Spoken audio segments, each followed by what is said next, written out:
Good afternoon, ladies and gentlemen. Welcome to PW Legal World Saturday Solution segment, where we speak with experts on hot legal topics and latest legal developments. Today, we are holding a session on preparing for court, getting your case files in order. Every time we interview an arguing counsel, a tip they leave us with says, know your file cover to cover. And so here we are discussing what a case file looks like, rather dissecting what a case file looks like and what is the best way to put a good file together for your matter. To make this discussion fruitful, we have with us Ms. Manisha Kongrubi, partner, Argus Partners, Ms. Mukta Pandey, Counsel Chambers of Mr. Mahesh Jetmalani, Mr. Anshul Gupta, Managing Partner, A&G Partners, Advocates and Solicitors, and Ms. Ankita Srivastava, an independent practitioner. I am your host, Ashima Ori, Managing Editor of PW Legal World, along with Krishnendra Joshi, our editorial lead, who have the honor of moderating this August session. Experts, once again, a very warm welcome to all of you and to our audiences joining us across various platforms today. Let's dive right into this conversation with our August panel here. Panelists, could we have a brief precursor to your thoughts on how important is a case file to the case itself? Anshul, starting with you. See, the case file is the whole crux of your litigation practice. And if you have a case file ready, everything will turn out to be great. Judge will be impressed by you. Your clients will be impressed by you. You will do best in court. And if you don't have that, then the heavens will fall upon you. And, you'll be in a trouble. So you have to have your case file prepared through by cover to cover, as you said. You have to have the notes on the case file that, your everything should be mentioned over there, from page number to annexures to every single point, dates, everything should be there. Even if you are not appearing yourself, your juniors, if they see and have a glance of it, they can appear on behalf of you and they can argue the case. So certainly the case file has a very important, very important thing, or a very important evidence, or a very important significance in your litigation practice. So there are certain things that you have to keep in mind before preparing for your case. That whether your all complaints, your replies, your evidences are in orders. You have to read the last order of the court, because if you haven't complied to it, then certainly the judge will come upon you, and he will scold you if you haven't complied to it. He may impose costs on you. That is not what you want, and neither your client wants that. That's a good point you made there, Anshul. Heavens will fall, and I can see how the heavens will fall in terms of all the costs that the judge can put on you. I'll go around the panel once and come back to you for more on this. Manisha, your thoughts on how important or what is the importance level you will ascribe to a case file in the entire matter? I think there are two things, Ashima. One is, of course, knowing your case file, which is a given. You should be knowing it, because that's actually what you have researched on, drafted. Everything is there in that one file. What I would really emphasize is on organizing, because sometimes it's very bulky. So knowing your case file is not just knowing what's in it. That's a presumption that you better know your case. Yeah. But how do you pull out what you need, and how do you identify what and predict what the court is going to ask, and keep that ready and handy so that you're not making anybody wait, and that you're putting across what you have already said in the case file in a manner that will win you that case or will bring you a favorable order. So I think organization is quite key, apart from knowledge. Right. Each precious second matters, like you said, and you shouldn't keep the court waiting on what you're trying to pull out. Predict what the court is asking for. Thanks for that, Manisha. Mukta, your opening thoughts on how important is the file, and in your experience, how that has been? Yes. So one aspect is about preparing your file, but the step before that is, what do you file? Right? Because that is your first chance to make your argument. That is the first thing the judge will read, even before you've had the chance to appear before him. So what you write, what you put into that file is literally is setting your base, because you can't go outside the scope of your petition unless the court permits at a later stage. But that is your first attempt to convince the court of what your story is and the relief that you're seeking. So it's very important to know what application to file. That's where the law comes in. What do I file over here? At what stage you are in? So you have to know what stage you are in, what law is applicable to you. For example, say it's an arbitral award, you're challenging an arbitral award under Section 34.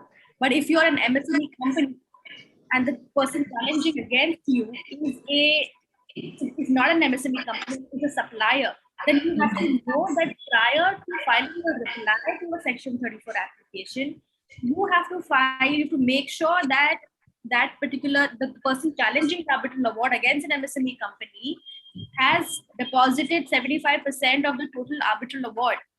Unless you've done that, the MSME Act, which overrides even an arbitration act, the petition cannot be heard, the petition cannot be entertained.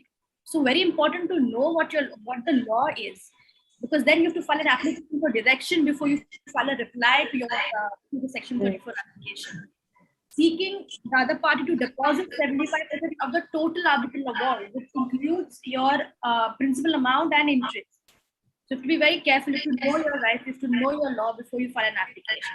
And second is knowing your facts. What do you put? Once you've understood the law, you know what application to make. Second point is understanding the facts. What do I add? What annexures do I put in that application? What favors me? What doesn't favor me? But there are certain things which you cannot decide. In the sense that you have to put them because it favors you or not. So the two aspects, knowing the law and knowing your facts and applying your mind and deciding what to do. Right. Thanks, Pukka, for that. An important point there that know what application to file and what costs need to be, or what part of the arbitral award needs to be made. Ankita, sorry, you've joined. We request you to join in with your link, but in that time, why don't we at backend change that? But Ankita, welcome to the discussion, and your opening thoughts on how important do you think is a case file, and in your experience, have you had any scares with the file itself? Thank you, Ashima. Yes, of course. I think when, as a beginner, you join a law office, the scariest thing happens when you get the file and you have to get back to the seniors, the facts, and brief the senior about what's the case about and which law is applicable. So one major learning I had and which I want to share is not just skim through the file, which is a habit we have as a beginner. To read it not just once, but twice and thrice. To go through it thoroughly and not just skim through the pages, through the facts, through the petition, through the annexures.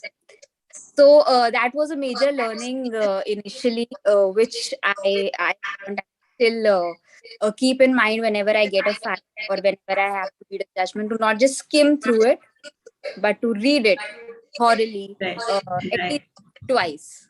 Like I said, cover to cover. So thank you, Ankita, for your opening thoughts. And we have a diverse panel here, at different stages of their career, so they can bring their learnings to you as to how they have managed to prepare files. I'll leave it to Krishnendra now to take this session forward. Krishnendra, over to you. Thanks, Ashima. We have a very august panel with us. I would like to go to Anshul, and if we can just have a dissection of a case file as we were discussing on call. So over to you, Anshul. So yes, thank you, Krishnendra.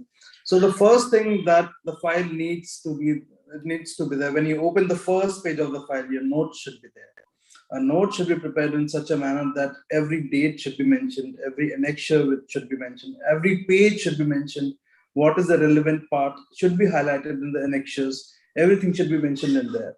Second part which comes to your file is the orders, the previous orders. The previous orders should be there, and you should have complied with the orders, because tomorrow if you have not, then again the judge will impose cost. So you should have those orders in place, and you should know what has previously happened in the case.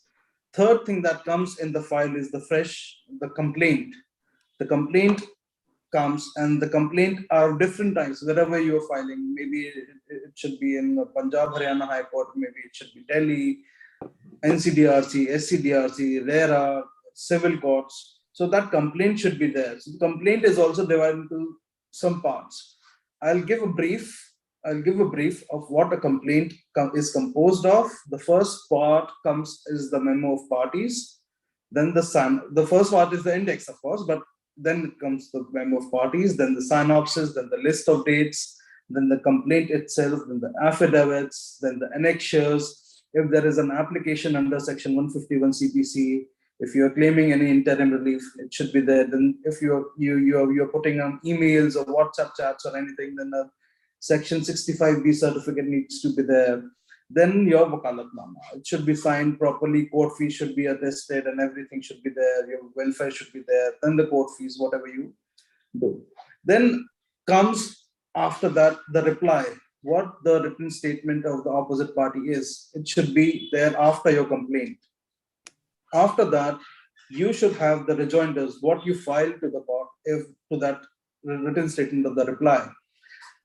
The next part that comes is if any application which is filed by you, maybe it be an interim application, maybe it be anything, maybe it should be an application by the other side for quashing, then all these things should be there. Then the reply to that application. Next part comes as the evidence affidavit, which should be filed by you and the other party itself.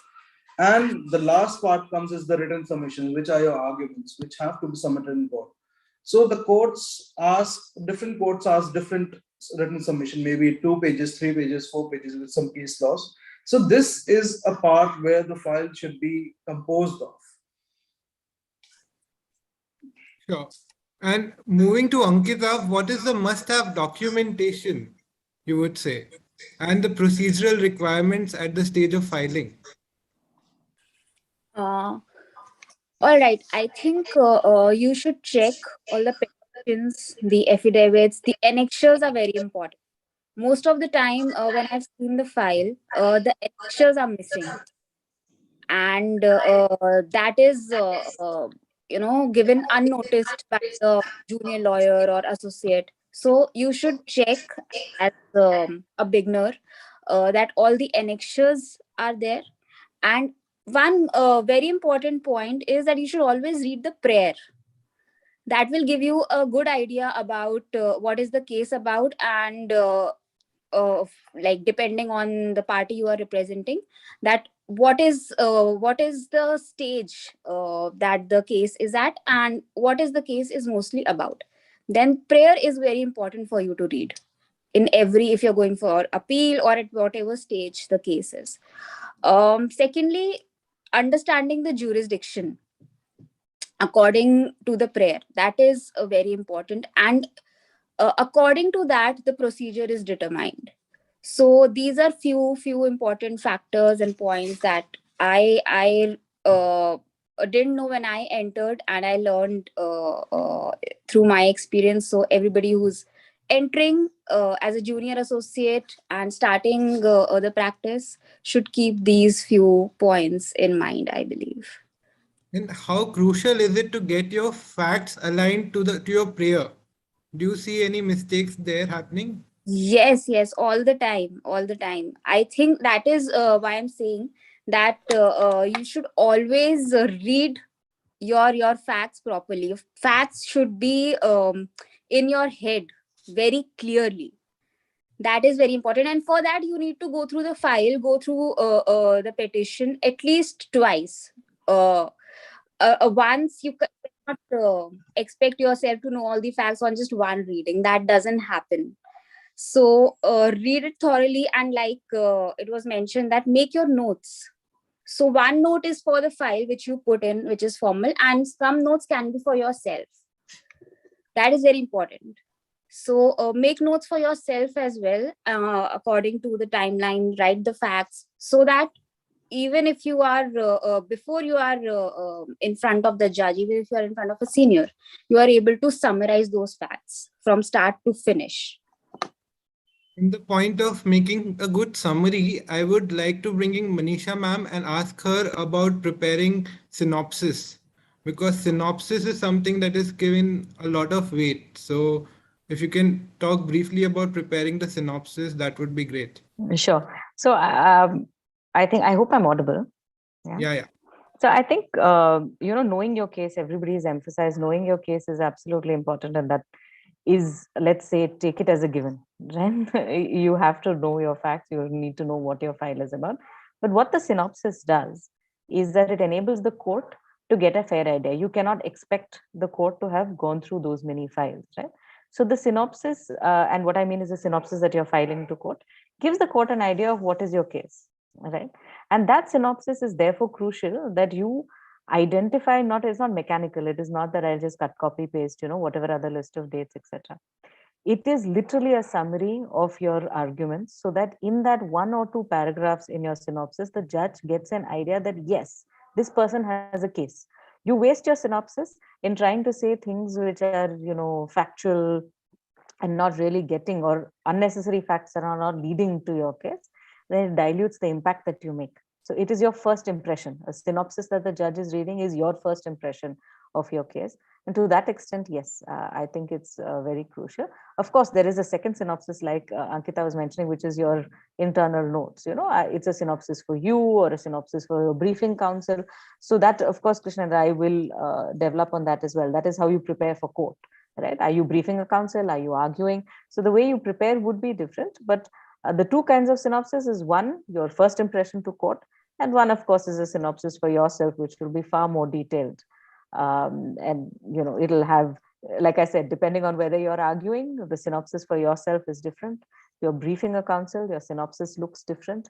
You will have to highlight and sort of gauge what senior counsel may need. So that kind of preparation of your brief is slightly different depending on who you're going ahead with. And also it depends on the case and the jurisdiction. So I'd like to rope in Mugdha here, and if she can take us through preparing the case file according to the appellate jurisdiction or the original jurisdiction as per her experience. Right. So, like I mentioned earlier, how you prepare the file depends on multiple factors. Are you the petitioner? Are you the respondent? At what stage is the case? What is the nature of the case? So, for example, if in criminal law, your client, there's a complaint filed against your client. All right, then it's just a complaint. There is no procedure, nothing in the court, just a complaint. What is a complaint about? Is that a complaint, a cognizable complaint? Is that a non-bailable complaint? Because then there is a chance that an FIR may be filed. When an FIR is filed, if it is cognizable, non-bailable, and case made out against prima facie case is made out against your client, and an FIR is filed, what is the next step? So your first interaction with the court comes in if he is apprehending arrest. You have to file for an anticipatory bail if your client is apprehending arrest. So now that is like your first document that you file in the court. All right. So what do you put in that application? You have to look at a case that you are apprehending arrest. Just because there's a non-bailable offense filed against you, that does not automatically entitle you to an anticipatory bail. You have to apprehend it. You have to show how you are apprehending arrest. Was 41A notice issued to you? Are you cooperating in that case? Are you being threatened by the police that you may be arrested? So you have to put all these things in your file. You have to show that how you are not a flight risk, how you cooperate with investigation, how you do not have any antecedents to that effect. So that is what I'm trying to say is that you have to understand the nature of the relief you're seeking from the court, and what you put into your file has to sort of align with your align with the relief you're seeking. And after that, when it comes to preparing case file, I think I've worked with a few senior counsels, and of course my own senior as well. They're very distinct styles of functioning, in the sense that, of course, in Supreme Court there is already a synopsis, and for very important cases, we did my senior was having a skeleton argument prepared, that you just are aware of what are the important points to put in. Because what happens is that at the time of the hearing, it doesn't go as per as per what you've imagined. Like it will start scripted. It's you have to think on your feet. The judge might ask you a totally different question which you have not thought of at all, or something which is even beyond the scope of the petition, and the hearing may not go the way you're wanting or as you anticipated. So what do? So you have to jot down, that's how I function, is that I jot down the main points in the petition. What are the points that I need to put in the first day of viewing to prejudice the mind of the court against the other side, or point out points which are in my favor at notice stage. And then when you go to the merits, so it also depends on what stage of the case that you are. And what helps, everyone has pointed that out, Anshul, Manisha ma'am, Ankita. Of course, like knowing your file, there's no two ways about it. You have to know your file. You have to know which page is where, what facts are where, because you have very limited amount of time. So it's very important that you have all the important pages at your fingertips, because if you keep scrolling, the judge may get bored, or if you just sort of get distracted and you're not able to make the point. So of course, like knowing your facts is very, very important. Now coming back to at what stage it is, and are you the petitioner, are you the respondent? That also that also changes a few things. What also changes is whether you're in the appellate court or in the original court, like you're on the original side of the court. So for example, if I have filed a section 482 application in the High Court, all right. Now when I'm at 482 seeking quashing of the FIR against me, all right. Now the scope of 482 application is that you cannot go beyond the documents which the investigating officer has collated, in the sense that the charge sheet and the evidence that the prosecution has filed, you cannot go beyond that. The scope of 482 is that even considering the evidence against me on record, no case is made out against me. You have to seek permission of the court to file additional documents. You're not entitled to file documents under 482, which is not part of the record, which is not part of the prosecution's record. So for that purpose, you have to file an additional application seeking leave to file additional documents. Similarly, when you go into appeal from High Court, if you go to Supreme Court, you have to seek court's permission to file additional documents which are being introduced for the first time, which was never introduced in the lower court before, which was never dealt with, or was never filed in the lower court. Because the thing is that you are going to the Supreme Court challenging the impugned order, challenging the decision of the High Court, but then you're saying that, hang on, there were a few more things that I hadn't added at that stage. So you have to make out your case as to why you couldn't file it at that stage. Maybe this is a new piece of evidence or new piece of information that has come up after the impugned order was passed. For example, I had a client which is actually pending in Supreme Court. He's he has criminal antecedents. He had many criminal antecedents. He got convicted for 302 murder case. All right. The very crucial piece of evidence is at the time of the alleged incident, that guy was actually in a jail in another state. He was not even present over there, and we have court's order to, we have courts or like remand order. We have the jail authority, or custody certificate. So these crucial documents were not filed in the High Court.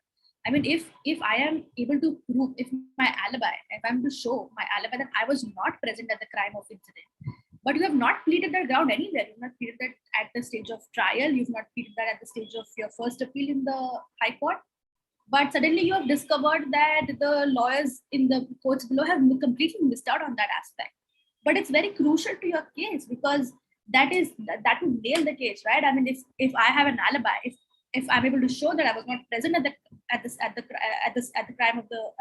scene of the crime at the time, but it's a new fact, but I need to put it because I need to seek court's permission to put it. So it really depends at what stage it is. And in criminal law, it's slightly different than civil law, because in criminal law, it's about your liberty, your personal liberty, and courts are more lenient when it comes to criminal cases in terms of allowing additional facts, especially if it favors the accused, especially if it's able to show that you are innocent. The courts are much more lenient than in, say, commercial contractual matters.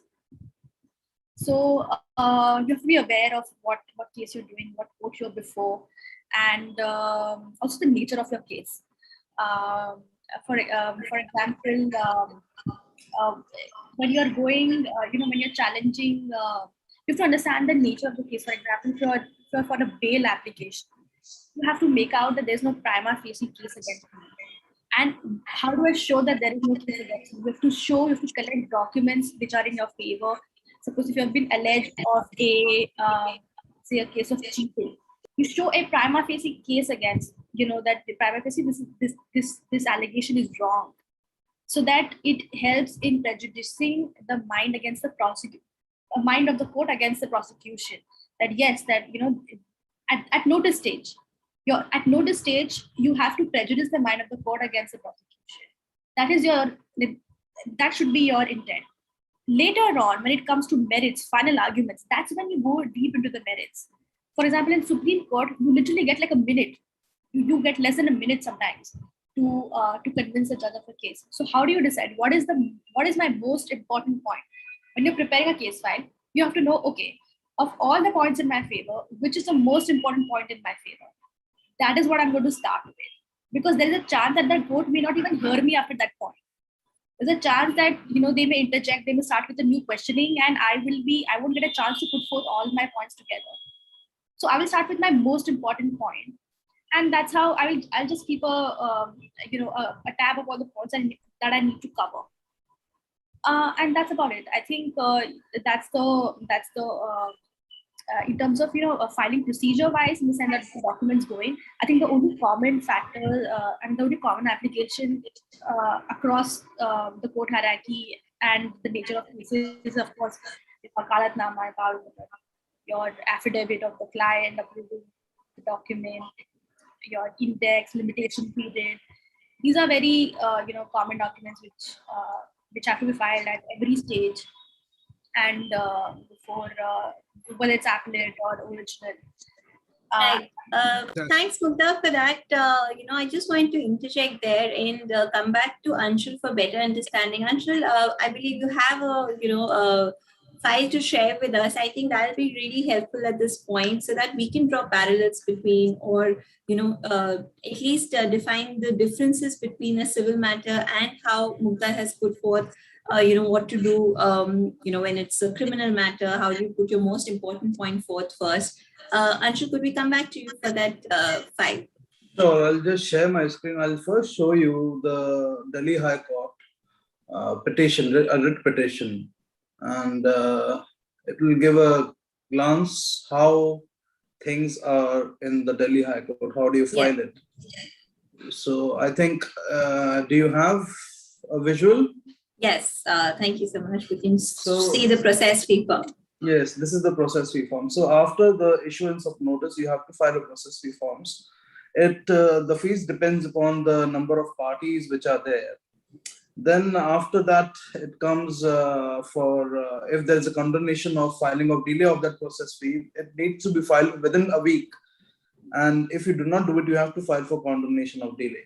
So from here, the main petition starts at Delhi High Court. This is a case information format where you have to fill out everything, whether it's a writ petition, then what are the statutes that are involved. If it's a criminal matter, you'll have to fill out the dates and the FIR number. And so if it's a service matter, certainly you'll have to file out or fill out all these things. If it's an insurance matter, certainly these things have to be filled.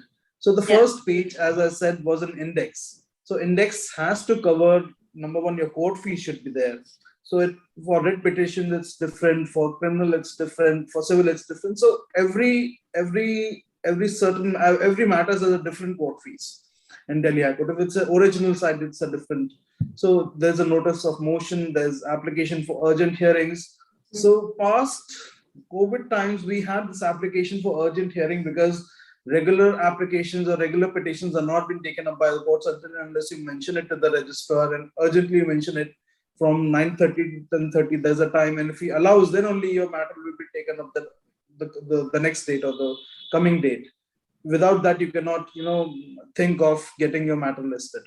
Right. There is memo of parties, synopsis, then list of dates, then your writ petition, then your annexures are there. And there is most of people, like, the new lawyers ask me, what is this folly? So it is when 4-5 things that are joined for example, 4-5 receipts are joined for different dates, then you can put this collie. Then there is application for 151 for ex parte interim stay. So these 65B application is there. Wakalatnama, proof of service needs to be there. So you have to give a proof of service, a prior service, an advance notice to the to the opposite party to appear for the courts. This is a court fee that is, you get it from the court itself, and you have to attach it. But without this, it cannot be filed. This is a notice of motion. This is an urgent application. So could we just have a look at what is a notice of motion? What must it have? Yes. So this is a notice of motion that the court should take notice of this petition, and it is to be listed on such and such date at such and such time, and as it may be convenient to the court. So it is just for the for the court's convenience that you have to tell the court to take this matter at this date and this time. So it is upon court when it will take it. You cannot just go and tell the court that you take up at this time. It's upon the court to tell you that we'll take up this matter and this time it will be taken up. So this is sort of a request that you make to the court. Yes, exactly. Matter for such and such time. Yes, and exactly. If I understand this correctly, this has to be signed by the filing counsel. Yes, it has to be signed. You see my sign and my stamp. So it has to be signed by the filing counsel, and then the matter will be taken up. Yeah, right. So the next that comes up is the urgent application. Earlier, as I told you, it was very difficult. Without this, you cannot get your listing done. You had to file this urgent application. An urgent application is also, there's one more urgent application which you file prior to this. From 9:30 to 10:30, you have to file an urgent application giving a brief in 4-5 lines that my case is this and this requires an urgency of the court. Then the registrar will allow it. Then you can, get it listed. Then only. Without that, you cannot. Then comes the memo of parties. This is the petitioner is your maybe client. Then your Union of India, Reserve Bank, HDFCs, then CIBIL, then builders. So all these things. So you have to serve a notice, a copy of this writ petition to the councils, standing councils of the Union of India, if it is Ministry of Housing and Urban Affairs. So every court has a standing council. Every high court has a standing council. Supreme Court also has a standing council. So it is written through its standing council. So you have to serve a copy to them. So it's a matter of courtesy that you serve a copy to them, so that certainly when they come up and they have the copy of it and they know what you are arguing, because you just cannot blindside anyone in court. So it's a matter of mutual respect in court and to the members of the bar, what is going on in your case. So you'll have to do that. So, Anshul, at this point, you said you cannot blindside your opposing counsel. Yes. Now, just a question comes to mind here that, we see it in the movies that, you have this big argument and some, card you pull up, pull out from your sleeve. So that doesn't really happen because obviously you have mentioned everything that needs to be mentioned in your file, and that also is shared with each party.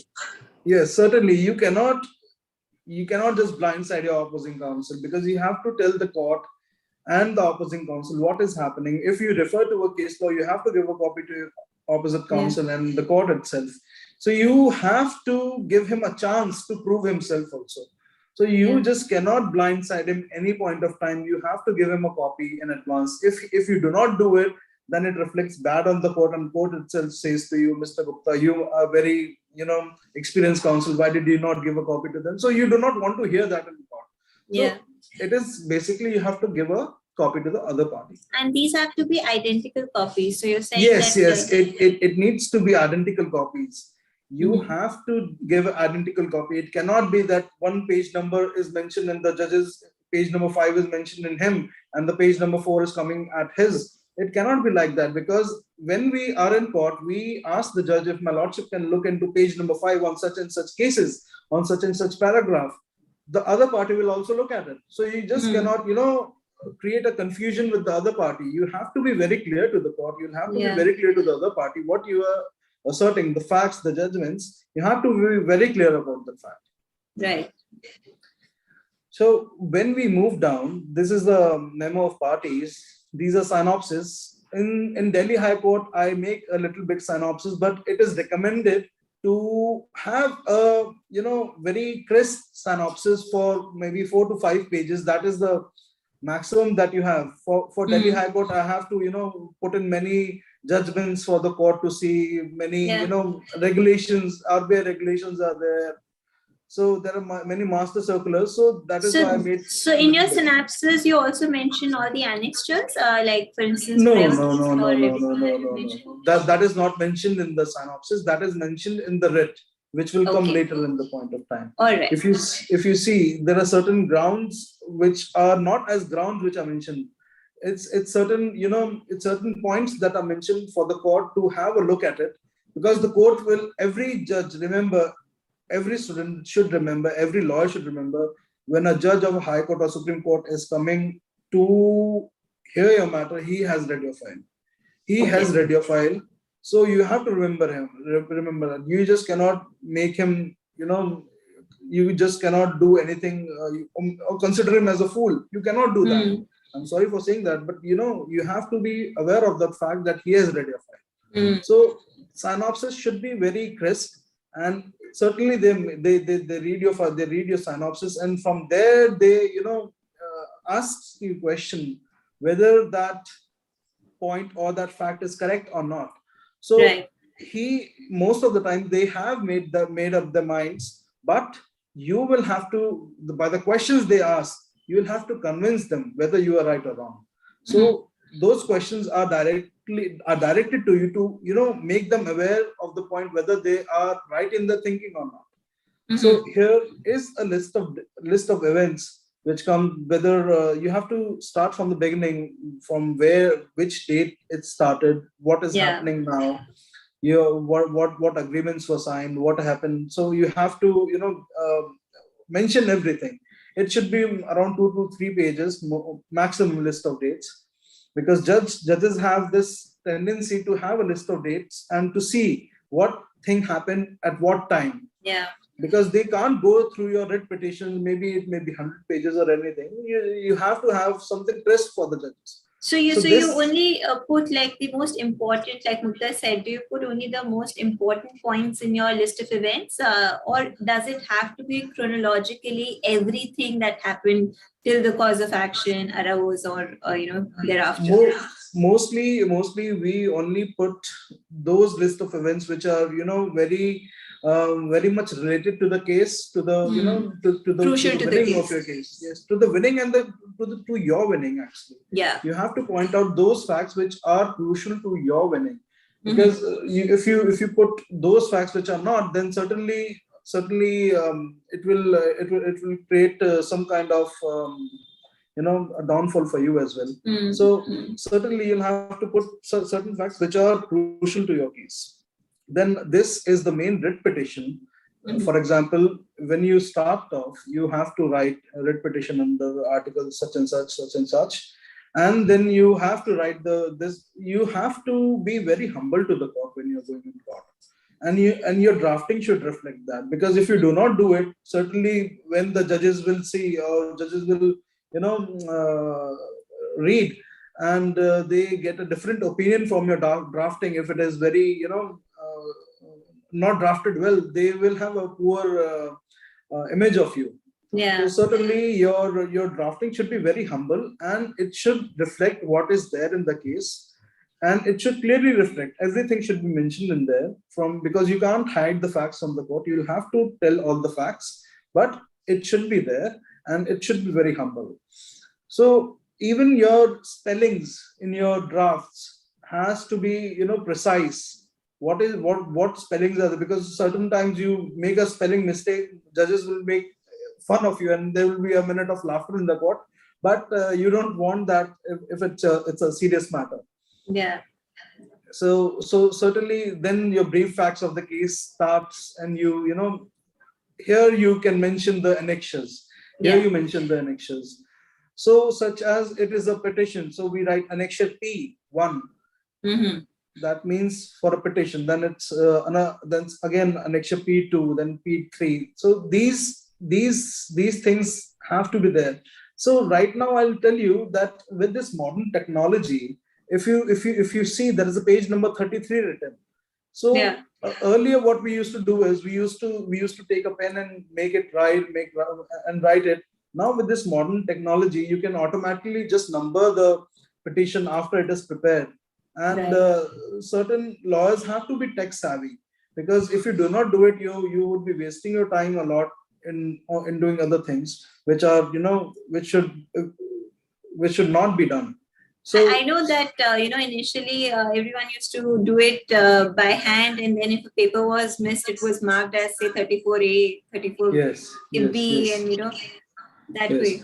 Yes, certainly. So see, we have to be a little bit of a tech savvy, because for saving our own time, for saving the time of the office as well. When you have numerous cases coming to you, you cannot just ponder upon a single writing numbers, this and that. So if situation demands, you can do it, but certainly you take the help of the technology. When you are, for example, if you are referring to a case such as this, you can make an excerpt, but you have to write the annexure. You have to put this case as an annexure in your annexures, because if you want to see the judge to look at it, you have to refer him to the page number, and then only he will refer it. And would this be highlighted in the annexure as well, this page and this para? This this will be in the annexures. You will have to highlight it. You will have to tell the judge, if my lordship can move to page number so and so, maybe 43, and have a look at it. My lordship will find the case of Hridesh Kumar Pathak versus Bank of Maharashtra. If my lordship may have the para 3, which states about the order, what order the honorable division bench is given, so you may make him read like that. So that is the way that you have to guide the court. Yeah. Then when your facts have been stated, your grounds come in. So these are very important things. Your grounds are the most important things of your case. If you have your grounds stated, on what grounds you are filing this petition, what grounds you are filing this appeal, what grounds you have in your case, that is the main thing that a judge will look, because your grounds is the backbone of your petition or your case. It should have everything to everything. There should be a question of law, why that particular petition is filed. Is there any law which has been violated? Is there anything which has been violated?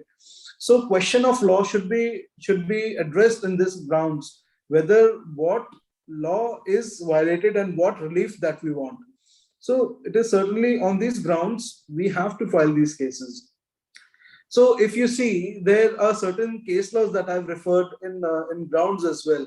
So these are certain laws which have been backed by the Supreme Court as well. And if you want to go forward, you will have to back yourself with the case laws. And if you want to say whether Supreme Court was right in deciding this case, because if you're filing in a high court and if you bring the order of an honorable Supreme Court, then certainly the honorable high court will see to it whether the Supreme Court was right or not. And certainly it's a higher court, so they are right. So what that case discussed, they'll see to it. So that can be taken into a ground. Then after your grounds are there, then you have to tell the court that it's within limitation, and we have fixed the court fees, and it's in the jurisdiction of the court to ascertain this particular petition, and there your prayer clause comes. So your prayer clause should be divided into certain parts. For example, when this is a writ of certiorari and prohibition, so we are asking whether this writ in nature of certiorari or prohibition, whether this writ is good in staying the respondent bank from initiating any legal proceedings against the petitioner. So it should be, you should have very clear prayer, and it should tell what you want in the court and by which means, because tomorrow you say you cannot have, you cannot say that the respondent stop the respondent bank from moving against us. You just cannot say that. You have to tell the court that through this writ of certiorari, you have to, stop the bank from proceeding against us or doing any cause of action against us. So Right. you have to ask the court to issue a writ, because writs are orders by the court. So you have to ask the court to issue a writ for that purpose. Right. So this is how you make a prayer, make a writ, and after that is done, you have to make an affidavit it's signed by your clients, and it is notarized, and certainly there are other prayers or And what's other. that verification part? Yes, of course. So it is. So see this. I'll tell you what this affidavit says.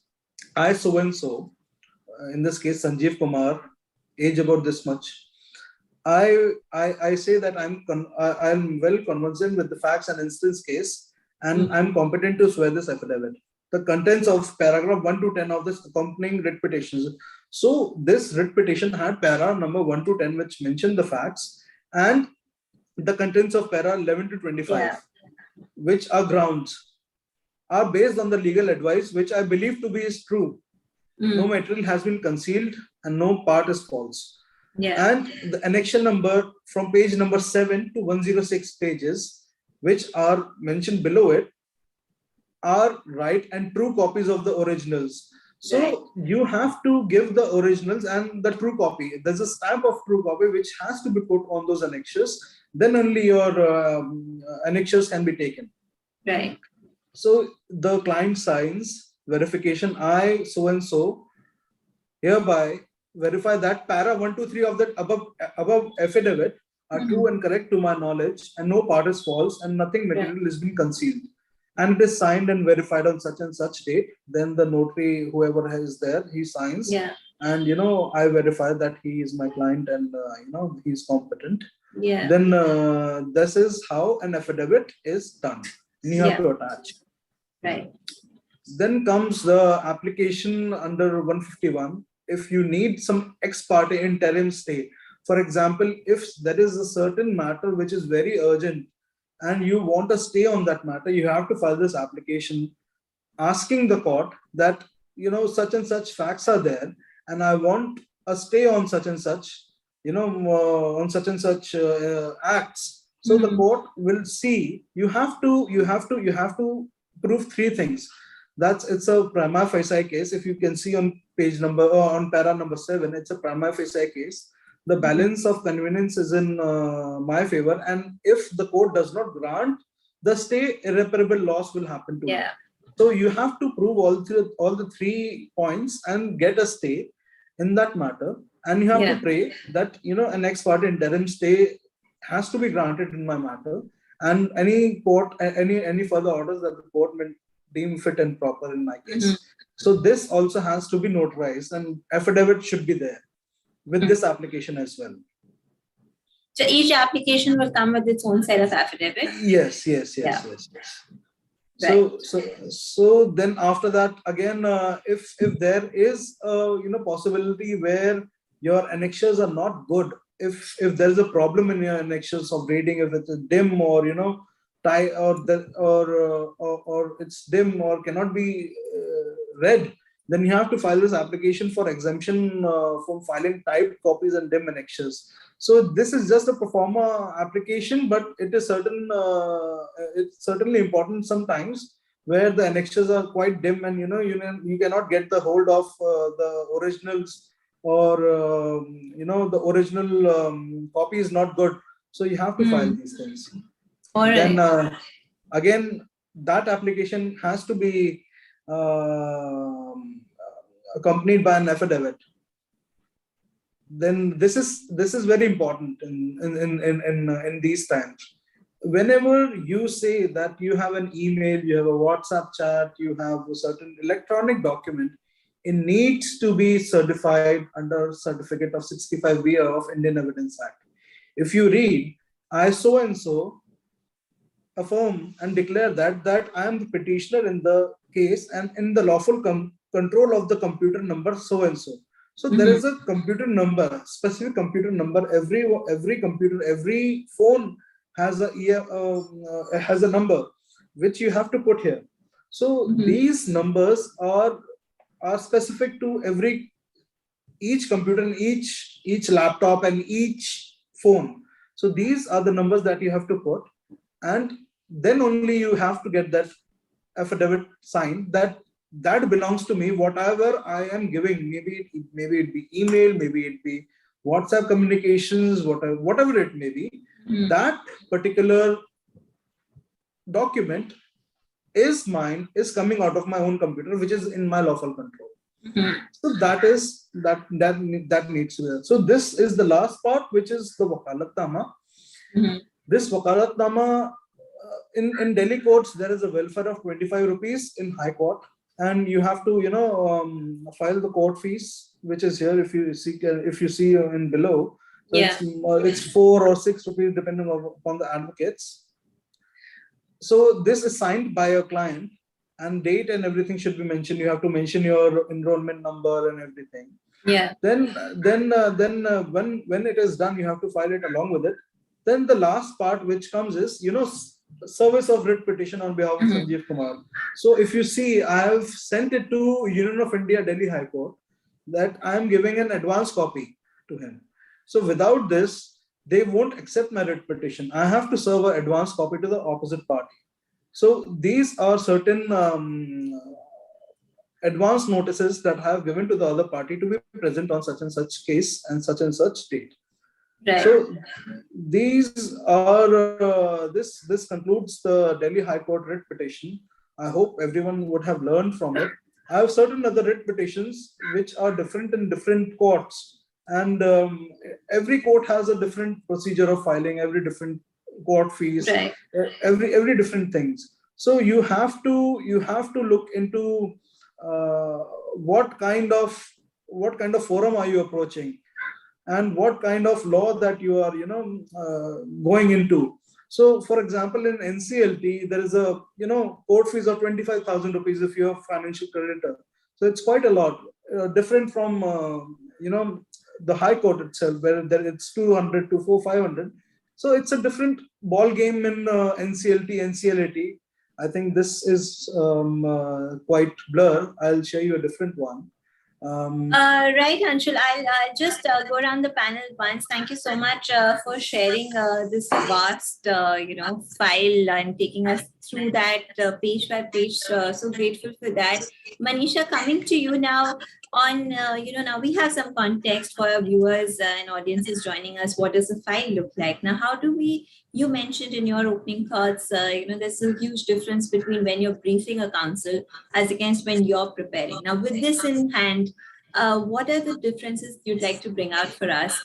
And I'm mindful of the time that we might overrun our time today, because we really want to make this very comprehensive for our audiences. So I would request everyone on the panel to spare a few minutes over 1 o'clock with us and share their, knowledge with us on this. Manisha, coming to you. Hi.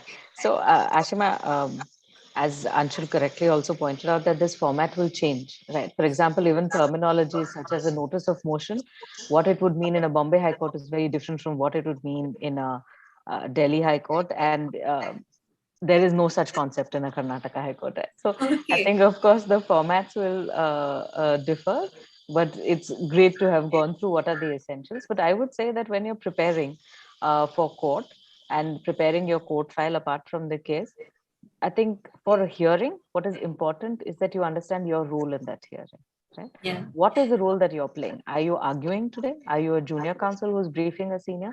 Or are you, just starting off into the field and you're crucial to the hearing? Please, I think let's not undermine the importance of an intern who's assisting on the matter, whether you're 1 year or 2 years into the profession or whether you're arguing. So as Mugdha had pointed out, one is, of course, the stage. Right, you prepare for a hearing depending on what is your matter and what stage. Are you at an interim stage? Is this crucial? Do I need my injunction, or is it service? So I need to know whether a person has served, and if not through RPAD, do I need to serve them through something else? But in addition, I think what is your role in that hearing? So I would say that first, let's say you're a very junior person who's assisting on the matter. Ideally, your role would be to identify and know where everything is. So in large unwieldy matters, and I'm telling you, when we started off, uh, literally there'd be 6 bags, right, going to court, and you don't expect a person who's arguing to know it. So we'd have the index in our head. In my head, I would know what is bag 1, bag 2, bag 3, and what is there in these, because that was my role at that stage, right? If memo dated so and so is required, I need to know where it is. So identify and prepare for the hearing based on the role you're playing, right? So as a junior, literally know where every piece of paper is. You do not have the luxury to say, this is my main point. That is for the counsel who's arguing, right? You please be prepared and identify and pull out where things are in that sense. Slightly more senior as you go along, I would say that you need to sort of understand what the file requires. Have you complied with the previous order? If not, am I supposed to prepare something for compliance? Because by then your senior is relying on you to understand what is needed for the hearing, right? Yeah. Not just how does your file look and where what is. So have I figured out that additional step, and have I prepared for the hearing based on that requirement? Because everybody is not going to think of where the small things are done with.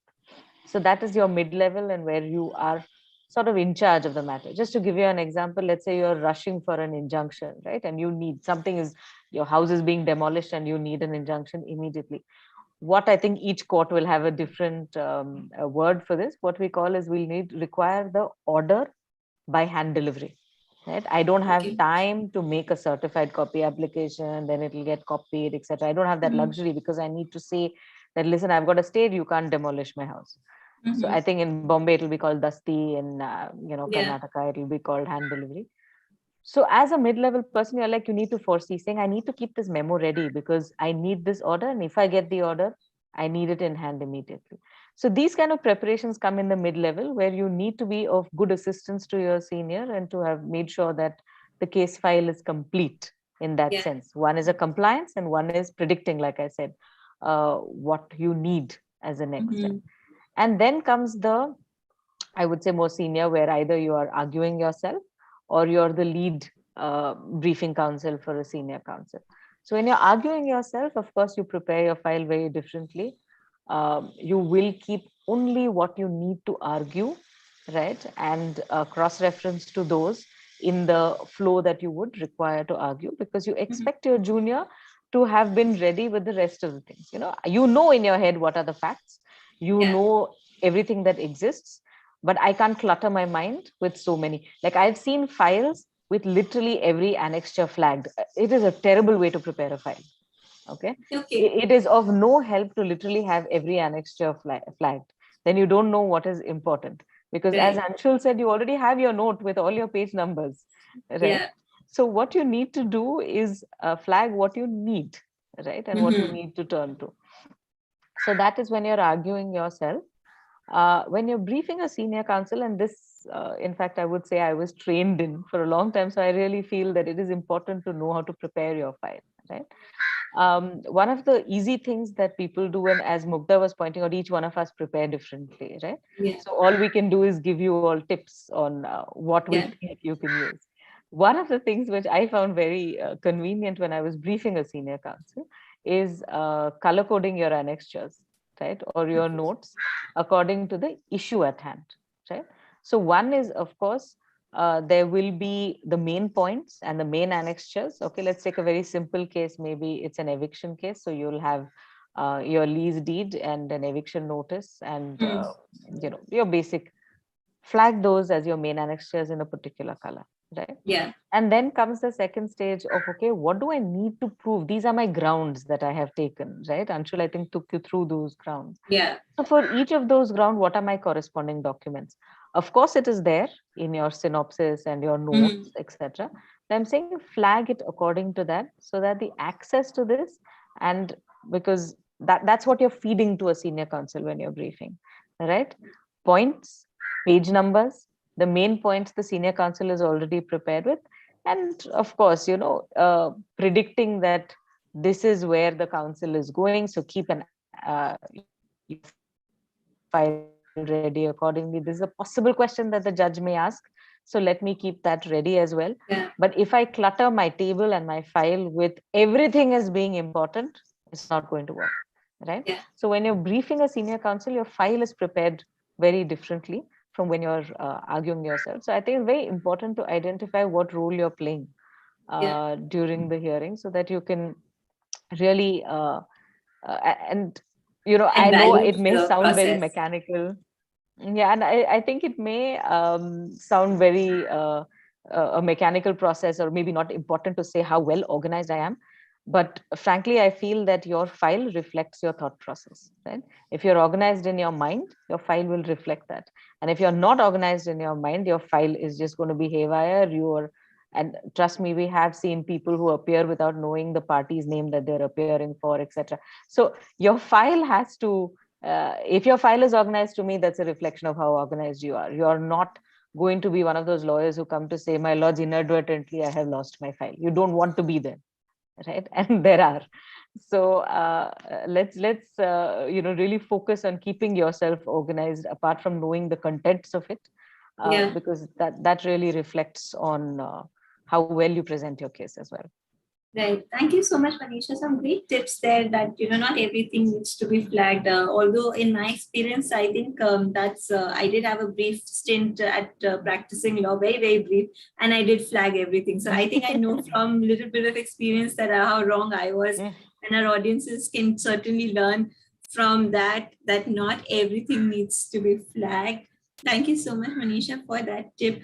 Mukta, coming back to you on now that we have, heard or seen Anshul present a whole file to us, we've had Manisha's thoughts on where you are and, what's your role, what stage you're at, whether you're briefing a counsel or preparing for yourself.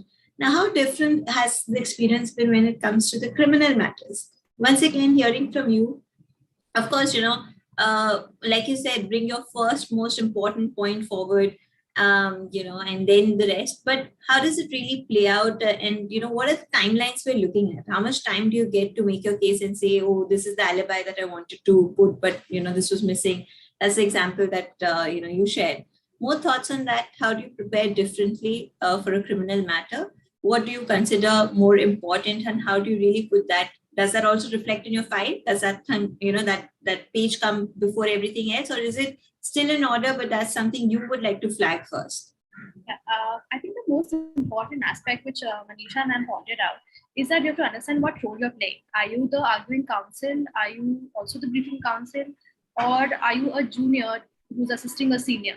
So, so when we are looking at this particular scenario, it doesn't matter what matter you're doing, whether you're doing criminal or civil or constitutional matter. If I'm a junior counsel and if I am assisting my senior, the most important thing which I do, especially before any matter, no matter what senior is, I ask them about how they're going to start their arguments. I go through the arguments for the next day so that I know that, okay, this is the first point they're going to make. For this argument, I'm going to need these pages. So I flag those for myself. Because the thing is that a senior will know what they're going to say, but you're not a mind reader. You have to know what they're going to need. You have to keep the file ready before they ask you for it. Because you have very limited time, especially when you're briefing a senior counsel in a high court or in a Supreme Court. You get even lesser time in Supreme Court. Like literally, cases are dismissed in like 30 seconds, 1 minute. You don't have a time to go looking for pages. So the senior is not going to tell you. You have to, take that for granted that he's not going to tell you. You have to ask, no matter which senior it is. I mean, even if it's one of the most top senior counsels, tell them that I need to know what your argument is going to be for tomorrow, so that I will keep all the papers ready. When you say this, they're like, okay, this is my first argument. This is what I will start. For this, I will need this. These 3 annexures. I will flag that as argument 1. I will make a note for myself that, okay, this is how it's going to start. Then as he moves to the second argument, sometimes what happens is that, it's not scripted, right? Like how I pointed out earlier. Yeah. Sometimes after the first argument, the judge will ask some other question and the petitioner, the other side will go on a different tangent. So you have to point out to the senior counsel, look, this is your structure. You come back to your second point now. And then you point out the case, you open the page for them, you keep it all ready. So that is the way I function when I'm assisting a senior.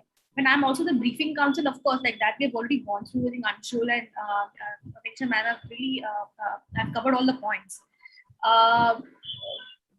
And that method is that doesn't change whether you're under the criminal jurisdiction or civil or original constitutional matters you're dealing with. The method is the same.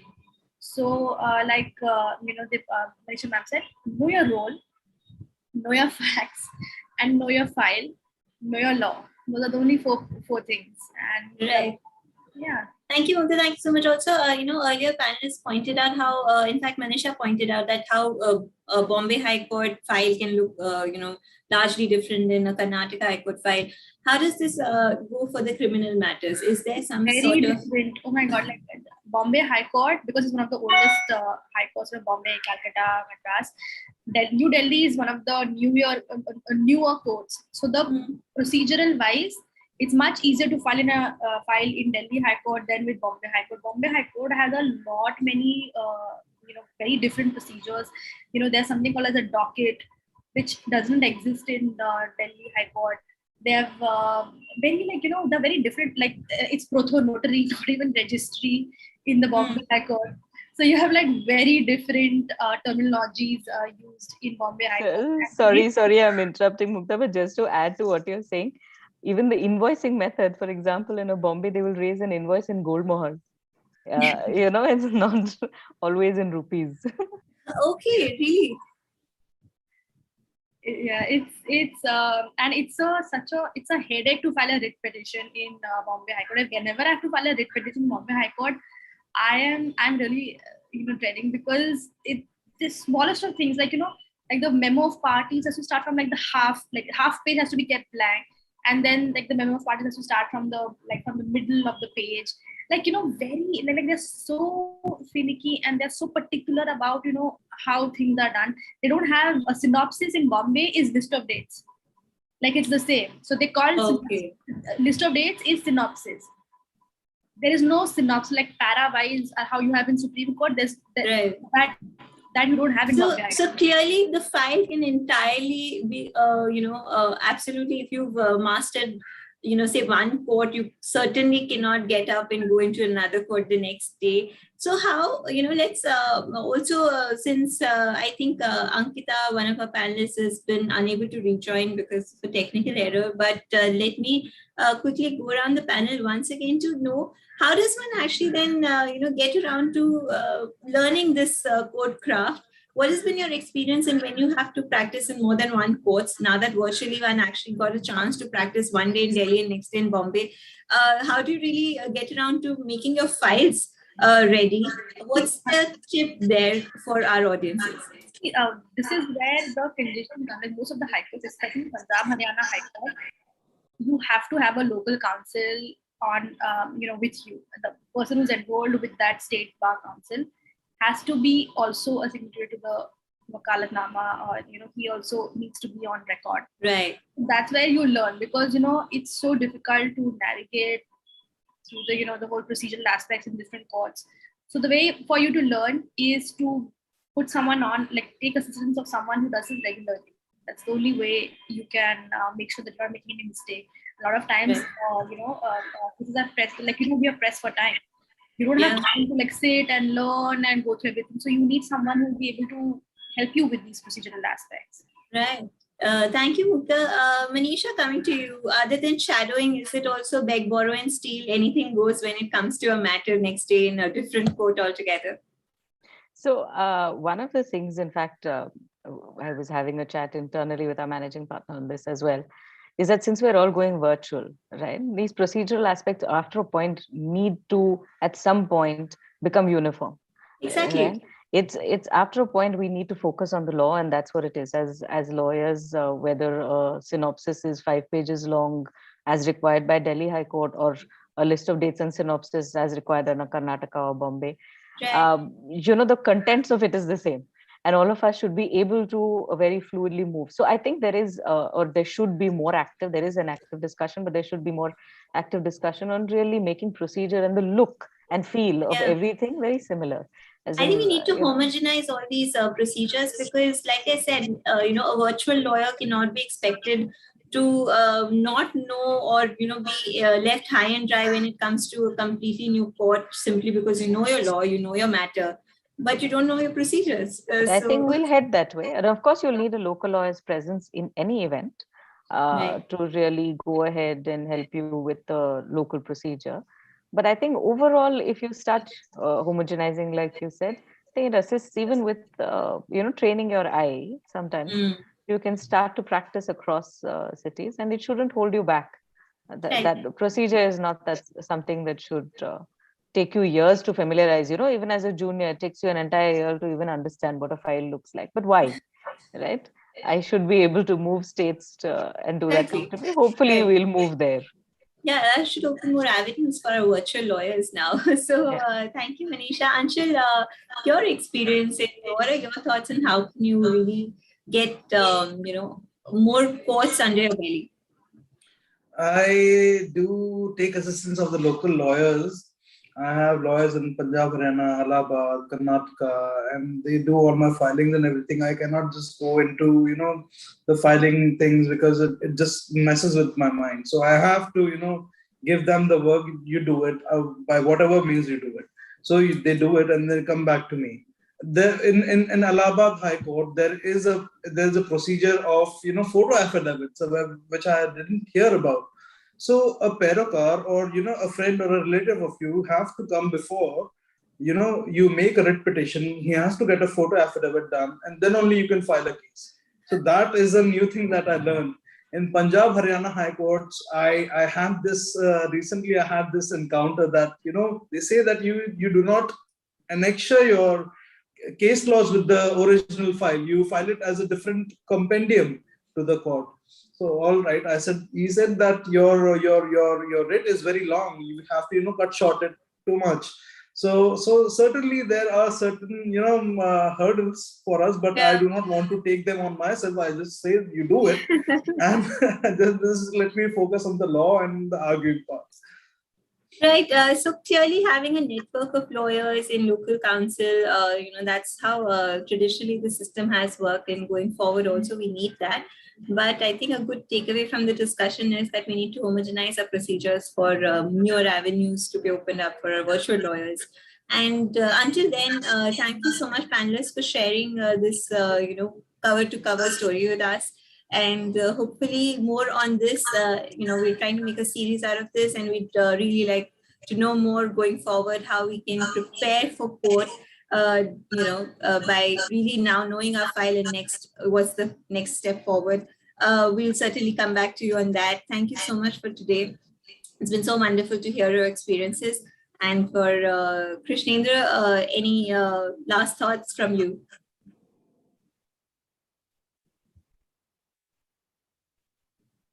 I think I'm not able to connect with my co-moderator at the moment, but thank you so much, panelists. Thank you, Ashima. So wonderful It's been a once pleasure. again.